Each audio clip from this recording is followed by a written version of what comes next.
us in a funeral for our constitution, yes, a funeral for our democracy, a funeral for our institutions. We have presided over the funeral of the country and the Republic of Kenya. Why would you particularly say this was a funeral of our constitution? Yeah, because you could see the judicial nonsense that was there.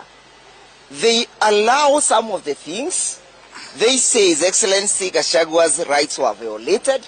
Yeah. And instead of doing what is rightfully constitutional right to quash, they avoid. Yes. When they say that there was no modification of the procedures in the Senate, they recommend for legislation. That's what I've told them. We never came here for recommendations on legislations. We have elected members of parliament to legislate. So we never came here for to seek orders and to seek recommendation for legislation. Yeah. That is why we are saying the constitution has been buried today. The constitution has yes. Wakili, a quick one.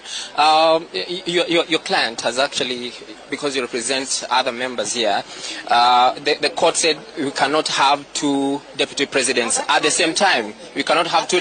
Judicial nonsense. It's judicial nonsense because the consequences of finding that the impeachment has been quashed is that Ndegwa should have vacated.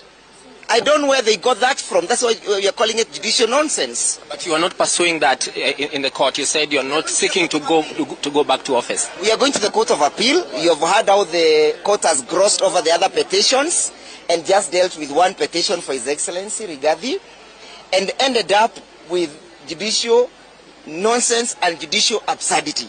We cannot agree to that. Okay.